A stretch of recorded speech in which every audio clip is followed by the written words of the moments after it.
పెళ్ళైనా పండగైనా వేడుక ఏదైనా పట్టు చీరల ప్రత్యేక వేదిక వారాహి సిల్క్స్. నమస్తే, వెల్కమ్ టు సుమన్ టీవీ. నేను పద్మిని. ప్రస్తుతంతో పాటు ప్రముఖ ఆధ్యాత్మికవేత్త దత్తోపాసకులు శ్రీపాద శ్రీవల్లభ దత్తపీఠం వ్యవస్థాపకులు శ్రీమతి లతా దత్త గారు మనతో పాటు ఉన్నారు. మాట్లాడదాం. నమస్తే అక్క. నమస్తేరా. అక్క, ఆషాఢ మాసంలో ఖచ్చితంగా అమ్మవారి ఆరాధనకి పెద్దపీట వేస్తుంది ఈ మాసం అని ఖచ్చితంగా చెప్పుకోవచ్చు. అవును. గ్రామ దేవతల్ని మరీ ముఖ్యంగా పూజిస్తారు. తెలంగాణ రాష్ట్రంలో వైభవపేతంగా బోనాల పండుగ జరుగుతుంది. ప్రతి ఆదివారం సూపర్ గా ఉంటుంది అసలు కదా. ఎప్పుడెప్పుడు కలకల్లాడిపోతూ ఉంటుంది హైదరాబాద్ నగరం అంతా. ఎప్పుడెప్పుడు వస్తుందా బోనాల పండుగ అని అనిపిస్తుంది. ఆషాఢ మాసంలో గ్రామ దేవతలు, అలాగే దుర్గాదేవి, భద్రకాళి, రేణుకా ఎల్లమ్మ, ఈ దేవతలందరినీ కూడా పూజిస్తారు. ఎందుకంటే అమ్మవారికి చాలా శక్తి ఈ ఆషాఢ మాసం నుంచే ప్రారంభమవుతుంది. అమ్మవారిని మనము ఆషాఢ మాసంతో మొదలుకొని దేవీ నవరాత్రుల వరకు అమ్మవారి పూజలే చేస్తాం.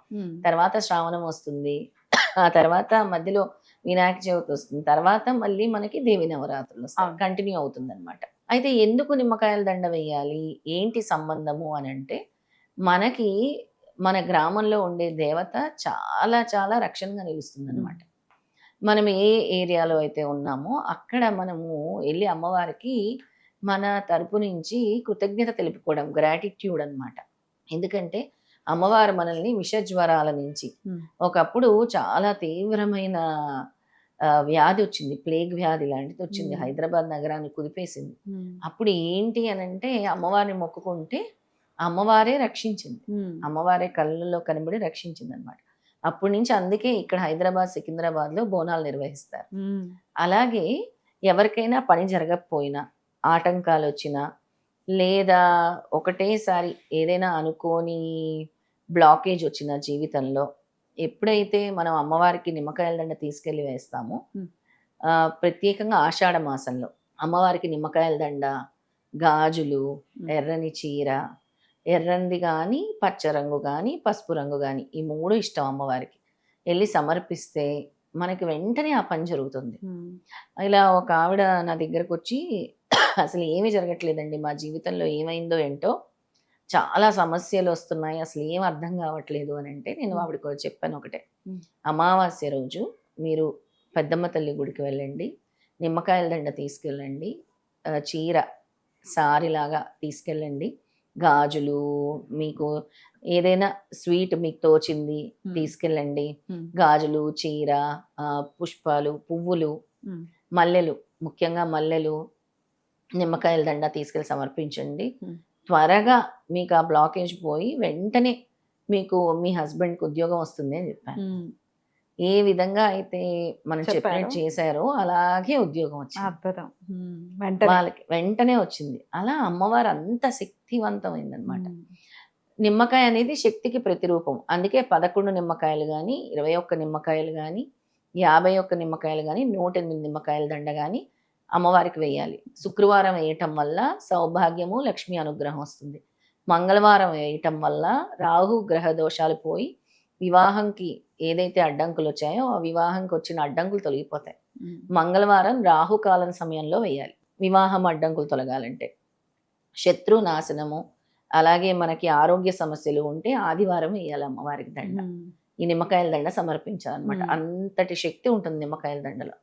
అందుకే ఆషాఢంలో మీకు తోచిన విధంగా మీరు తీసుకెళ్లి అమ్మవారికి నిమ్మకాయల దండ సమర్పించండి. ఎన్ని నిమ్మకాయలు ఉండాలి కదా, దానికి ఏమైనా లెక్క ఉంటుంది? ఉంది, 11 గాని, 21 గాని, 11, 21, 51, 108 అయితే చాలా మంచిది.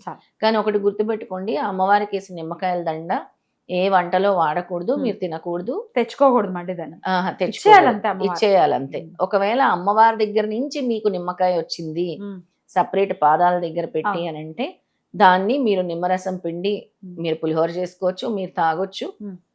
గుడిలో ఇచ్చిన నిమ్మకాయ అంటే దండది కాదు, మామూలు నిమ్మకాయ, ఆ నిమ్మకాయలు తీసి తల కింద పెట్టుకోవచ్చు, మీ బ్యాగ్ లో కూడా పెట్టుకోవచ్చు. అంతేకాని దేవుడికి దండేస్తే మన నెగిటివ్ ఎనర్జీ మొత్తం లాగేస్తుంది ఆ దండ. నిమ్మకాయకి అంత శక్తి ఉంటుంది. ఎందుకంటే అమ్మవారు రాక్షసుల్ని సంహరించినప్పుడు అమ్మవారికి చాలా ఉగ్ర రూపం ఉంటుంది, శాంతింప చేయటానికి నిమ్మకాయలు వేసేవాళ్ళు. ఆ నిమ్మకాయలు ఆ ఏదైతే ఉగ్రం ఉంటుందో దాన్ని లాక్కునేదన్నమాట.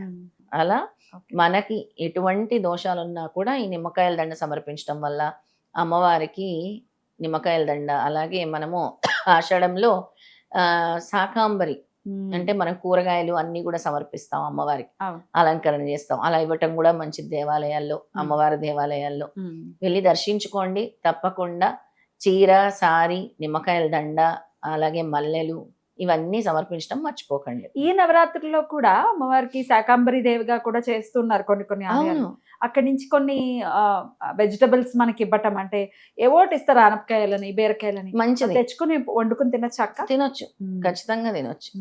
ఓ నిమ్మకాయలు ఒక్కటే ఏంటంటే it attracts all the negative energy అన్నమాట. మెడలో వేసినప్పుడు అది మాత్రమే మనము స్వీకరించకూడదు. ఓకే. మిగతా ఈ కూరగాయలు అవన్నీ కూడా మనం తీసుకొని వచ్చి వంట చేసుకోవచ్చు. చాలా మంచిది. వండి అందరికీ కూడా పెట్టుకోవచ్చు.